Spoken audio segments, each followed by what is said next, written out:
अस्सलाम वालेकुम guys and welcome to the Arc YouTube channel. तो आज भी कुछ इंटरेस्टिंग मिलिट्री अपडेट्स के साथ हाजिर हुआ हूँ। सबसे पहले बात करते हैं इंडिया की। दोस्तों, पूरी दुनिया एक तरफ और इंडियन मीडिया एक तरफ, इनको ना अकल आती है ना ही शर्म।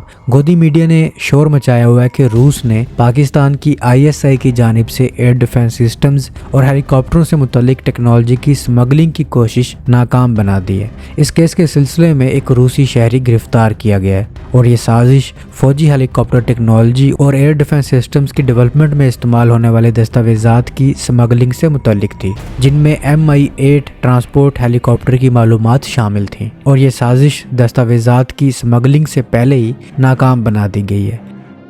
कोई पागल ही होगा जो इंडियन मीडिया की इस खबर पर थोड़ी देर के लिए भी यकीन करेगा। इंडियन मीडिया समझता है कि जिस तरह हमारे फुद्दू किस्म के एजेंट हैं जो खुद भी पकड़े जाते हैं और साथ साथ पूरे नेटवर्क को भी पकड़वा देते हैं, वैसे ही पाकिस्तान के भी एजेंट होंगे।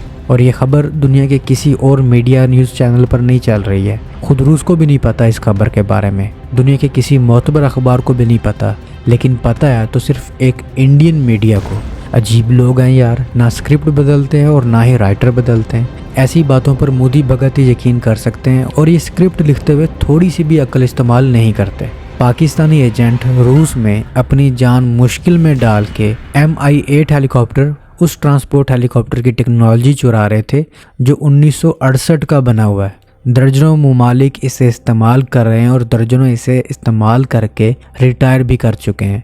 खुद पाकिस्तान ने रूस से ये ख़रीदे थे और रिटायर कर दिए हैं। और अब इसी टेक्नोलॉजी को चुराने के इल्ज़ाम में एक रूसी शहरी गिरफ्तार किया गया जो पाकिस्तानी एजेंट्स के लिए काम कर रहा था। भाई वाह। असल बात यह है कि इंडिया को पाकिस्तान और रूस की बढ़ती हुई दोस्ती पसंद नहीं आ रही और समझ भी नहीं आ रहा है कि करें तो क्या करें। तो ऐसी भोंडी हरकतें करके पाकिस्तान और रूस की बढ़ती दोस्ती में खलल डालने की कोशिश की जा रही है, ख़ासकर तब जब इसी महीने के आखिर में PM शहबाज रूस का दौरा करेंगे। मेरा इंडियन मीडिया को मशवरा है कि अपना स्क्रिप्ट ChatGPT से लिखवा लिया करें। दोस्तों, अगली खबर भी इंडिया की है। रिसेंटली इंडियन एयरफोर्स का S-125 पेचोरा मिसाइल राजस्थान के एक गांव में गिरा, जिसकी वजह से 3 लोग जख्मी हो गए। मतलब ये मिसाइल मिसफायर हुआ है और अपने ही इलाके में अपने ही लोगों पर जा गिरा है। ये वो मिसाइल है जिसके बारे में इंडिया ये भी दावा करता रहा है कि इस मिसाइल ने मई में होने वाली जंग में पाकिस्तान के फतह मिसाइल को इंटरसेप्ट किया है। खुद देख लें इसकी हालत, क्या ये इस काबिल है कि फतह को रोक सके? ये 1961 का बना हुआ बुड्ढा बाबा मिसाइल है और रूस से इंडिया ने ख़रीदा था और आज इंडिया कहता है कि इस मिसाइल ने फतह मिसाइल को इंटरसेप्ट किया है। दोस्तों, ऐसे मिसाइल जब भी चलते हैं अपना ही नुकसान करते हैं और आप कह रहे हैं कि इसने फतह को रोक लिया।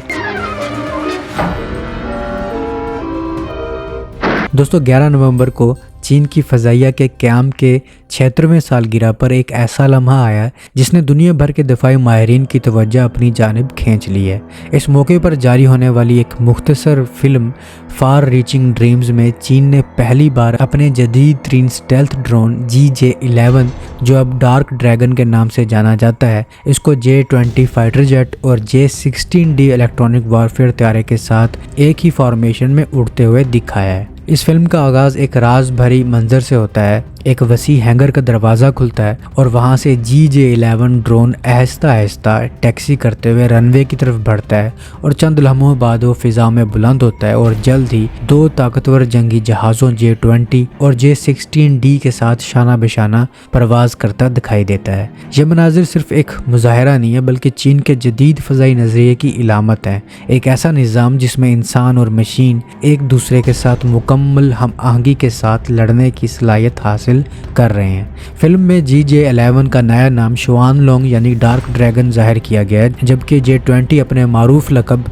विंग लोइंग यानी माइटी ड्रैगन के साथ नुमाया है। दूसरी जानब J-16D की शमूलियत ये जाहिर करती कि चीन अब फ़ज़ाई जंग को इलेक्ट्रॉनिक हमलों, डाटा नेटवर्क्स और रेडार जामिंग के जदीद इम्तिजाज में बदल चुका है। इस फिल्म में एक मंजर ऐसा भी आता है जहां J-20 एक जदीद air to air missile fire करता है और इसी दौरान ज़मीन पर मौजूद HQ-20 मिसाइल सिस्टम अपने हदफ को निशाना बनाता है, गोया आसमान और ज़मीन एक ही मिशन के मुख्तलिफ हिस्से बन चुके हों।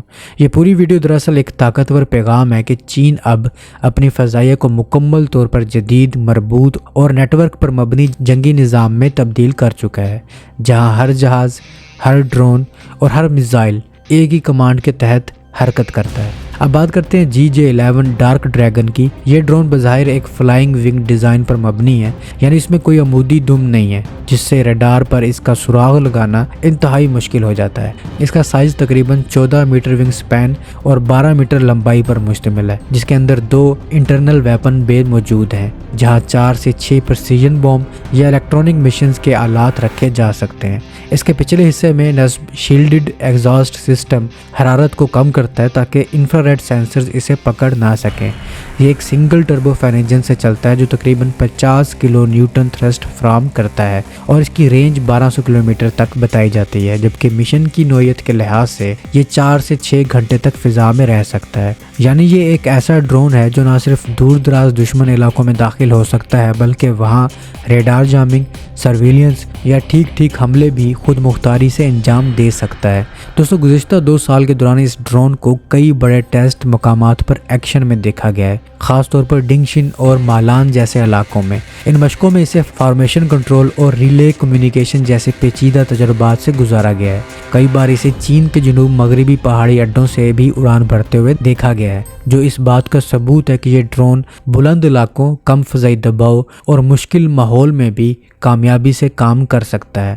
یہ تمام شواہد اس بات کی طرف اشارہ کرتے ہیں کہ GJ11 اب اپنی آخری آزمائشی مراحل میں ہے اور جلد ہی اسے عملی اسکواڈرن میں شامل کر لیا جائے گا۔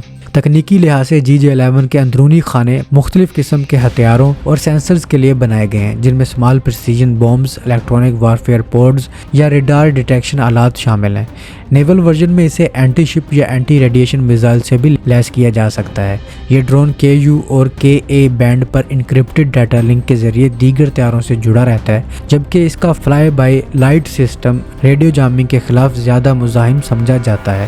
یہ تمام فیچرز ایک ہی چیز کا اظہار ہیں، یہ ایک ایسا سائلنٹ کلر ہے جو دشمن کے دفاعی حصار میں داخل ہو کر دیر پا آپریشنز انجام دے سکتا ہے، چاہے دشمن کا فضائی نظام کتنا ہی مضبوط کیوں نہ ہو۔ اب بات اگر اس کے بحری یعنی کہ نیول ورژن کی جائے تو دفاعی ماہرین کے مطابق چین اس سمت میں تیزی سے بڑھ رہا ہے۔ بحری ورژن کے لیے اس ڈرون میں فولڈنگ ونگز، مضبوط لینڈنگ گیئر اور سمندری ماحول کے لیے خاص کوٹنگ شامل کی جا سکتی ہے۔ ایسے ورژن کو چین کے جدید طیارہ بردار جہاز فوجیان کلاس اور الیکٹرو میگنیٹک کیٹاپلٹ سے لانچ کیا جا سکے گا۔ اگر ایسا ہوا تو یہ ڈرون نہ صرف دشمن کے جہازوں اور ساحلی تنصیبات کو نشانہ بنا سکے گا بلکہ J-35 جیسے نیول فائٹرز کے ساتھ مل کر بحیرہ جنوبی چین میں مشترکہ حملوں کی نئی صلاحیت پیدا کرے گا۔ آخر میں فلم فار ریچنگ ڈریمز میں جو کچھ دکھایا گیا وہ صرف ایک شو نہیں بلکہ ایک اعلان تھا کہ چین کی فضائیہ اب ایک نئے دور میں داخل ہو چکی ہے، ایک ایسا دور جہاں انسان اور مشینیں ایک ساتھ لڑیں گے، جہاں ڈرون صرف ہتھیار نہیں بلکہ ساتھی پائلٹ ہوں گے، اور جہاں ڈیجیٹل ذہانت، الیکٹرونک جنگ اور اسٹیلتھ ٹیکنالوجی ایک واحد طاقتور نظام میں ضم ہو چکی ہیں۔ GJ11 dark dragon, J-20 mighty dragon اور J-16D یہ تینوں دراصل ایک ہی پیغام دیتے ہیں کہ چین اب اپنی فضائیہ کو اس سطح پر لے جا چکا ہے جہاں حکمت عملی، ٹیکنالوجی اور مشین لرننگ ایک ساتھ میدان جنگ کو بدلنے کے لیے تیار ہیں۔ تو اب تک کے لیے اتنا ہی۔ Subscribe for more.